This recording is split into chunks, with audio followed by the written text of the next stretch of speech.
looking at other moves just like we are, and they will teach us as much as we teach them. And that's something that our national team coach, Andre Lamanis, has been really good on showing high performance managers, state team coaches, etc. And we're trying to get the flow down effect is to let players play more than what we used to in the past and let them discover, because you'll be amazed how much they can teach us. While we're on that, I'll talk to you a little bit about Adam Caporn comes to Adelaide, who's the head of the AIS. It's now called Centre of Excellence, but he's the head of the AIS. And he talked to us about teaching. How do kids learn? And in the past, it was always breakdown, breakdown, breakdown, breakdown, breakdown, and we'll do a little bit of play at the end. It's turned around a lot now, where we're playing more. In America, if you talk to a lot of American coaches, they'll say that all they do is play and they don't do any breakdowns. And what we were doing was doing lots of breakdowns and no play. We need to find somewhere in the middle to allow that. And Adam's example to me was, if you look at soccer, and we take Brazilian soccer players as examples, that they learnt to play by playing in the streets. They learnt to play by playing 3-on-3, 4-on-4 in the streets. So it was all innate learning rather than people breaking down stuff. And I think that that's the step that we have to play. We have to always find where is that line between doing too much play and not enough play. Too much drills versus not enough drills. So we've got to make sure that we're showing kids, but then letting them play and letting them discover. What I've found, I coach the Futures under 14s, which we had Fiston in this year. On Saturday mornings, we would go just for an hour and a half. But what I found was, if we were doing something, we were playing, for the first 5 minutes it was ugly. And it was like, oh God, look at this. But then you let them go, and after 5 more minutes, it was like, wow, this is awesome. And then the last 5 minutes, it was like, wow, this is what we were trying to get. So in other words, the story is that sometimes when you let them go, you have to get through the ugly period before you come out the other end. And a lot of times as coaches, we want to see the scientific part of how things work, and we want our trainings to be pretty and to work effectively, rather than, no, let them play a little bit, let them get ugly so that they can come out the other side. And it's a really important part of them learning, okay? And I know all of us have been through the same thing, that you can tell your kids till you're blue in the face, I want you to do this, I want you to do this, because this will happen. And they don't listen. Then all of a sudden they do it and they fall over and break their arm, or they have some sort of catastrophe, and then I understand what you were saying now. So sometimes we have to let them make mistakes before they come out the other end. So for those kids that we coach that aren't at that elite level, yep. Quite often it's to stop it becoming jungle ball, you push, I want to see you run this play. Yep. But then it becomes about running the play. That's... So the kid who isn't at the elite level is thinking, okay, I've got to be here next. Yep. So I'm thinking about that rather than the fact that he's wide open in the paint. Yep. You can't see that pass. Yep. So how do you get around that? How do you break down your play, yep. your offense, so that you see each pass as an opportunity? A great question, and something that we're trying to come to grips with. Sometimes we get too scientific with our plays and have too much in there. And that's what I was just talking about with our US team, that we've made this very basic. Rather than make it, there's a million different options we can put in, we've taken away all those options. We've given some things for them to learn, but I think with the younger kids, we have to take away the offense and take away positions and let them play a little bit more, okay? And if you're prepared to go through that ugly period of where they don't really know what they're doing and let them come out the other side, you'll find that they'll be much better players in the long run, okay? It's that temptation to go, oh, this doesn't look pretty, we need to stop this. Now, in saying that, there's, and I talk about the line in everything we do. You've got to find where that line is, where you've got to teach them how to play and then let them discover. Now, that line isn't written anywhere, okay? It's not in any book of how much you should let them play and how much drills you've got to do. You've got to discover that. And I talk about it all the time. How do you discover that? Sometimes you might let them play. This is playing too much. This is not playing enough. And you're going to keep going like this until you find where that line is and where that suits. Okay? But, the best example I can say of that is Formula One driver. They interviewed a guy at Melbourne one day, and he had a praying in practice on one corner. And they asked him, are you upset? Are you disappointed? He's like, no. Now I know where the edge is. Now I know where that line is. So you can't find where that line is until you discover it. And sometimes that means going over it and then coming back, and you'll zigzag until you find that. But that's stuff that we just, that's not written in any book. And if you read 5 different basketball books, there'll be 5 different opinions on where that line is and where you should do it. And so that's a discovery tour for all coaches to find. All right? How are we going for time, guys? Where are we? Am I boring everyone to death? Anyone got any questions? I know I'm boring the kids. What I've done, and I spoke to John about this, I know that there's lots of kids here. There's 2 ways that I can conduct the clinic. One is that I can conduct it to kids or to coaches. Today, I'm with coaches. I'll come back in a month or 2 time, and we can do one that's really focused on the kids. Today, I'm trying to focus on coaches. So kids, I apologise. I'm sure you're all bored. But I'm doing this for coaches. Okay, so let's set up. You're at the top, Fiston come behind. You're here, you're in the corner. So let's look at some different options that we can do. Someone here, someone in the corner. Different options that we can do out of flow. Okay, again, I don't want to get too heavily into this. Rather than backdoor dribble handoff, there's a lot of different things that you can do. And a lot of the times it's making reads. The more times that we can get players that we don't have an offense that goes, I want you to go from point A to point B, but I go, you've got option A, B or C, the better it is, because we want players to make decisions rather than coaches make decisions. So as kids get more and more used to this offense, or you want to design different things, and I know our national women's coach, Brendan Joyce, runs a lot of this stuff. He is very precise. But rather than have this guy backdoor and a dribble handoff, we might get this guy to come down and set a screen here for Riley. Now Riley can do a number of different things. You come down for the dribble handoff. Riley might look to go, wow, my guy's trailing me, so he can go here. We can look for that pass. Stop, give it back.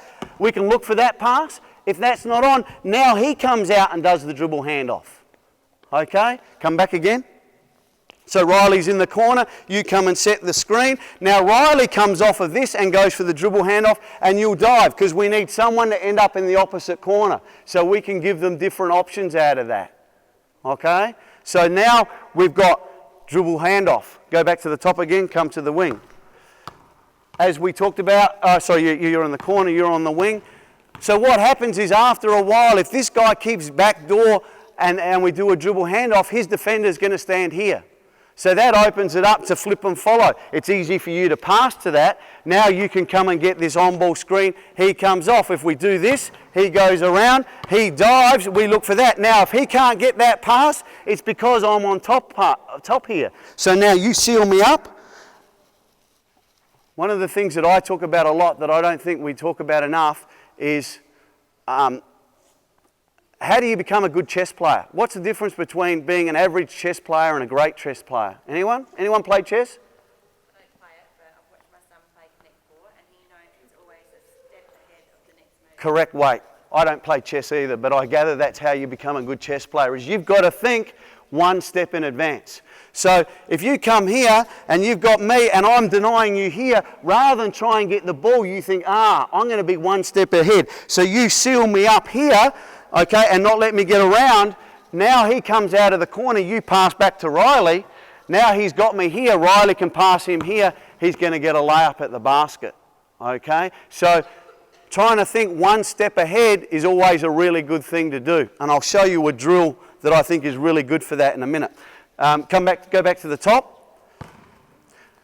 We also might get it so that you pass to here and you dribble at Riley. And you do the dribble handoff, you come over and set the screen here. So now Riley's coming off of that, and now he can keep going and come off of this. Okay, now you dive, you look to come out of the corner, same play, just different action. So we can get dribble handoff with the corner. So you can see that there's a million different options that you can do. And really the only limitation is your imagination of what you want to put in. And that's where we're at with our flow now, with our high performances. We've put it in, the kids have got it. Now we can start to explore lots of different things, okay? So what I encourage coaches is probably not to run flow like I've just run it, but look to use that as a basis and work out what can I do? Where can I take my team? Rather than just here, I need to have backdoor dribble handoff. I need to have flip and follow. You can do lots of different things with that offense, okay? And I suppose the last thing on flow, you guys can sit down for a sec. The last thing that I'll say on flow is it's a great offense, but it's not the be-all and end-all, okay? There's a million different offenses out there. I'll just talk a little bit about, I think they're going to hand out a document that Andre Lamanis put together, which was on style of play. Andre's style of play, what he wanted to have was, how do we make the next leap? Our national teams have always been, especially our national men, have always been between probably 6th and 10th for the majority of international competitions. How do we make it so that we're up in the top 4 regularly? One of the things was for us to have a style of play. Now, this style of play document is a really good document. It's very high level and not really suitable for under 12s and under 14s. So you need to make sure, when you read this, that what can I use? What can I pick out of that will be beneficial for my team? Just to give you a few examples of what's in here. From the offensive end, Andre breaks up the 24-second clock into 3 segments. And so it goes 8, 8, and 8. In the first 8, we call it pace, poise, penetration. Okay, are the 3 different segments in it. In the pace section, we want to get the ball and push the ball up the court as quickly as we can and try and get an easy layup. If we don't get anything in that first 8 seconds, we want to then run offense. And in that second 8 seconds, unless you get wide open, you shouldn't be shooting. We don't want you shooting contested shots. Then in the last 8 seconds, the analytics, and again, this is where it gets very high tech, is analytics tell you that you should either get a layup or a 3-point shot. That mid-range shots aren't great. Now, the kids shouldn't be listening to that, because I think, again, we want to teach kids to be basketballers and not positions, but also well-rounded basketballers. We want them to be able to do layups. We want them to be able to shoot jump shots, mid-range and 3-point shots. But the analytics tell you, and what Andre's document is in that last 8 seconds, we want to try and get to the basket, because the more times you can get to the basket, the higher the percentages are that you're going to get fouled. And then when you get to the foul line, number 1, you should be able to make foul shots. Number 2, it helps you set up whatever defense you want so that you can then attack the other team. So that's basically what it is. The other part of it, that's the offense. At the defensive end, it's all about disruption. And I'll go in a minute about coaching and teaching. Disruption is trying to take the other team out of what they want to do. Now, a big part of that is for you to take the other team out of what they want to do doesn't mean that you have to play kamikaze defense. You don't have to play full court zone press the whole time because that becomes kamikaze, okay? And what I mean by that is that we're going to chuck everything at them, but if they make 2 good passes, they're going to get a layup at the other end. That's not what we're trying to do, okay? What we're trying to do is disrupt them and get them out of that. There's lots of different ways you can disrupt. You might disrupt by the first pass below the foul line, we're going to trap it. We might do 1 trap in the back court and then let it go. The point guard's not a good shooter, so we're going to stand 3 feet off of him and make him shoot from outside. There's lots of different ways that you can disrupt. But a lot of people look at it and go, disruption, we need to be kamikaze. We need to try and trap the ball in the backcourt every time they pass. And that's not what disruption's all about. Disruption is trying to take people out of what they're doing. All right? So I'll let you read that. I'm more than happy for you to send me any questions by email or ring me if you want to go too deep into it. But like I said, I think that this it's a good template to use. But also remember, it's written by our national team coach, who is coaching at a very high level. All right? One thing on that, Andre clearly says that teaching is important. He also says let people experiment. You're enforcing that during your second out there with the boys. So how often would you can correct when you need to? Yep. Let them move and let them work to the team. Yep. Okay. So I'll just move on to my next, and I like that question, John. So with me, I think early in the season, you need to stop and correct. As the season gets on, you should let them play more and more. And again, how much do you let them just go? How much do you stop them? I don't know where that line is, okay? I like to think about perfect practice makes perfect, but also you've got to give them room to be able to do things so that they can explore. So it's a fine line between how often you stop them and how often you let them go, and I can't give you any prescribed details on that. There is some things that I want to go over though, I think that's really important with junior coaching. One is we've always got to be teaching, okay? John's been away with me. When we go away to Southern Cross tournaments, we go away to East Coast. My first saying to all coaches is don't get seduced by the scoreboard. Getting seduced by the scoreboard is all about we need to win at all costs. I don't think that is the perfect way to teach kids, okay? Because then what happens is winning at all costs, you start to pigeonhole players into their position, okay? You're a 5-man.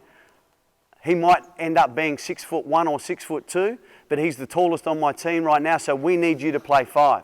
But later in his career, that might really hurt him. And I'll give you some examples. I've got 2 players right now, one that's trying to make the under-19 national team and the other's trying to make the under-17 national team. Both of them were pigeonholed as 4 or 5 players for their whole junior career, and they're now trying to make national teams as 3 men. They're behind the 8 ball because they're always interior. Now they need to play on the perimeter and they don't have the skill set to play on the perimeter. So that's why I talk about we need to make sure that we're producing basketballers and not position players. I'm tossing around in my head right now.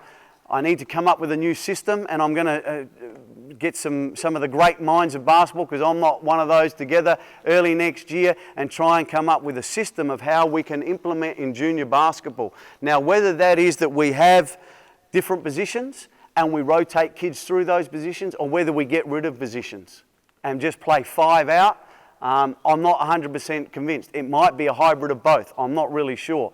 But we need to make sure as coaches that we're not pigeonholing kids, okay? It's really important that we're producing basketballers. And that means that we need to make sure that we are doing probably 50%. For me, 50% of your training sessions should be individual skill development, okay? I see a lot of coaches that want to do a lot of 5-on-0 offense, and you do that for too long. Number one, the kids get bored. Number two, they become robots because they run from A to B and B to C, and they don't really understand why they're running from A to B and B to C. So it's really important to, number one, not spend too much time. When you are giving offenses, that you explain to them, this is what we want you to do, this is the reasons why. Because they need to have an intricate knowledge of why they're doing things, okay? We don't want robots that are running around there mindlessly. It's not conducive to producing good basketballers further down the track. I think that, again, where's the line between winning and developing? My favourite saying is, winning should be a byproduct of development. And if you're continually to develop your players into basketballers, then the winning will come. It might not come for your team, but it'll come down the track. But what's even more important to me than winning is that we're developing players to be good all-round basketballers. Okay, and I can guarantee you, if you teach them to be good all-round basketballers, they'll end up being good people as well, because that's just part of the process. And that, as coaches, is what we should be doing, making sure that we have discipline, okay, because that's part of life, but we're teaching, and we're always teaching. I'm amazed how often I watch a junior teams, and a player gets subbed out, and he just goes and sits down, and the coach just doesn't say a thing. To me, that's coaching and not teaching. Coaching is I'm going to sit there and call subs and do everything I can to make sure the team win. Teaching is about making sure that you're giving individuals feedback. If you've ever been to one of my trainings, every time that we do something, I've got feedback for that kid. It might be, hey, great job. It might be, hey, you need to make sure that you come off and get your shoulder lower. There's always something that I can give them. But it's always, there's always praise when they do it correct, and there's always teaching when they don't do it correctly, okay? In the correct manner.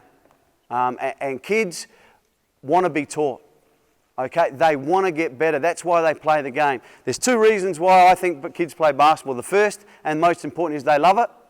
But the second is they want to get better. And believe me, one interacts with two. If you get better, you actually find that you enjoy the game more. So they're always looking for ways to get better. They always want to be taught, okay? And not so much coached where we're trying to win, but how am I going to get better? How can I get better? Because if I get better, the team will get better.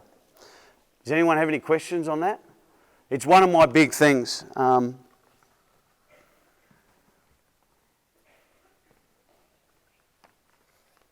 I suppose just going on from that is, I talk about coaching. Make sure that you're coaching for the right reasons, okay? And that is that you want the kids to get better, okay? And not so much winning. And I know it's a recurring theme. I'm saying the same thing over and over, but I see it so much in junior basketball. And one of the things is, sometimes I come and watch a junior game and I see a team play a full court zone press all game. Sometimes I go out and I see both teams playing full court zone press all game, every game, and it's kamikaze defense. And what ends up happening is that I'm in a full court zone press, and either I get a steal and get a layup, or the other team breaks that zone press and they become a layup. They get a layup. So we're not really teaching our kids how to play good defense. We're using what I think is gimmicks, okay? Then when we get to the higher levels, we can't contain our man. We can't do the basic things. There's two things that you need. Our national team coaches will tell you there's two things. If a player wants to play in our national teams, there's two things that they've got to be able to do. One is they've got to be able to break down their man off the dribble. So we've constantly got to teaching kids different moves. They've got to have good ball handling, and how can they beat their man off the dribble. The other thing that they've got to be able to do is contain their man. Okay, so we've got to be able to teach defenders how to move their feet and how to stay between their man and the basket, full court, and in the half court. And the other one is being able to break down your man. Okay, they're the two things that you need. If you can't do those, you pretty much can't play for Australia. Can I get who were the 5 boys up here before? Get them up here, and one more. I'll show you one drill to emphasise what I just talked about then. Just one more. Quick, we're not going to go hard anyway. We're just going to walk through something. Let's get 2 at the top, 2 on the wing, 2 on this wing. So one of the drills we do, we call it penetrate split kick, which is to come back to just what I was talking about. So one on offense and one on defense. Offense, defense. We play 3 on 3. And this is a big European drill that they do in Europe and have done for years, and we've just discovered it. Okay, again, always trying to pinch good ideas. Riley kicks it to one wing. And the way I play it, the rules that I put in is the defense must be outside the 3-point line, but you allow the first pass. Some coaches will make the defender stand out to the side, all sorts of things. I make them just so that they've got to allow the first pass. Once he allows the first pass, we want to get spacing. So we want you to go to the wing and you to go to the baseline. Now we end up with the court with lots of spacing. What we want this offensive player to do, he's got to be able to break down his man. So we want him to be able to put moves on, and we're not going to try and do it now, but he wants to try and break down and try and beat Fiston. If he beats Fiston and he gets to the middle here, now it's decision-making time. So we've taught him about we need to break down our defender. Now he gets to here, it's decision-making time. If you come over like that, he kicks it over. Now he's got it. If you run out to him, he'll kick it to the corner. He's going to get an open shot. Come back. Ball out here. Come to stand on the side, Fiston. So now he's beaten him, and these guys are playing over here a bit. Okay, they're not on the split line. He's got a decision. Now he can get to the basket. Okay, if he gets to the basket, good. If he gets to here and he comes at him late, now we can kick it to the corner man. In rotations, he'll go. Now he kicks it here, and we can play. Okay, now, when we get to national teams and high performance teams, we talk about different rules for these receivers. I don't want to go into that. What I do want to work on is making sure that this person breaks down his defender and then makes good decisions, whether he can get to the basket or whether he's got to kick it on. Just come back over here. So one of the things now, the difference between boys and girls, what we find is the boys, we tell them to break down their man and get to the basket. They put their head down and they go, okay? And we have to stop them and go, hang on, what we want you to do is make good decisions after you've made that. What we find with the girls is this guy tries to break down, I'll do this for a sec. They'll take 2 dribbles to here, he's here, so they'll pick the ball up and put it above their head. Where can I pass to next? Which was the old way of playing. Okay, oh, the defender stopped me, I need to put it above my head. Now what we want to see is if I get to here and he can't get it, I'll retreat, I'll cross over and I'll go again. Because what I want to do in this drill is I want to draw that second defender so now I can kick it on. If I don't draw that second defender, I want to get to the basket. So it's a really good drill for emphasising the things that we talked about to be a national player. Can you break down your man? Can you stay between your man and the basket? Then being able to break down your man is a big advantage. So that's why you want to spend 50% of your time on individual skill development. They've got to be able to cross over and beat their man. They've got to be able to cross over between the legs behind the back. What we do with our under 14 group is at the start of the year it's all crossovers between the legs. By about halfway through the year it's combination. You've got to be able to go crossover then between your legs or between your legs behind your back so that they've got combination moves so that they can end up breaking down their defender and getting to the basket or drawing that second line of help. That's it, guys. That's all I wanted to show. Thank you. Okay, good. I've bored everyone long enough. Has anyone got any questions? Anything that they want me to go through or any questions just on what I've been through? I must be a great demonstrator. I've demonstrated unbelievably well. All right, look, so for me, what I've done is just show you some things. Hopefully I've shown you a little bit of flow, but more importantly, when you're teaching kids, if you're teaching them an offense or something, show big picture first so they get an idea of where you're going. Then go back, do some breakdown drills so that they understand the intricacies of it, and then go back to big picture. When you go back to the big picture, understand that it's going to get ugly before it gets great. But you've got to go through that ugly stage and you've got to let them just play. The other thing is individual skill development. Every team, 50% of the time, should be on individual skill development. And individual skill development is all the basic fundamentals: dribbling, passing, shooting. We do a lot of stuff with, we've got some banging bags. Young kids, if I have a court like this, we will get a line here and make them go, okay, you're going to this basket and we want you to do a right-hand layup. And then they'll get the ball out and go to that basket, and then they'll dribble down to that basket and just go round and round in circles. And we have a different coach at each basket. Sometimes we give them a noodle, you know, the pool noodles. We give them a noodle so that they can try and block shots, or we give them banging pads so that the kids bang into it. And we give them lots of different layups. Again, always evolving. My latest one that I've learnt is, so we will get them to do a right-hand layup.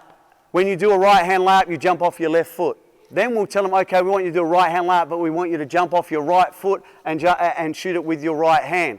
Because we ingrain into the kids they've got to jump off a left foot, right hand. So once they've got that, then you can start to expand on it. My latest one that I've learnt is getting kids to do layups and making them use different spots on the backboard. How high can you throw it off the backboard and still get it to go in? How wide can you throw it on the backboard and still get it to go in? Can you put spin on it and get it to go in? Can you put no spin on it? So there's lots of different things that you can get kids to teach them.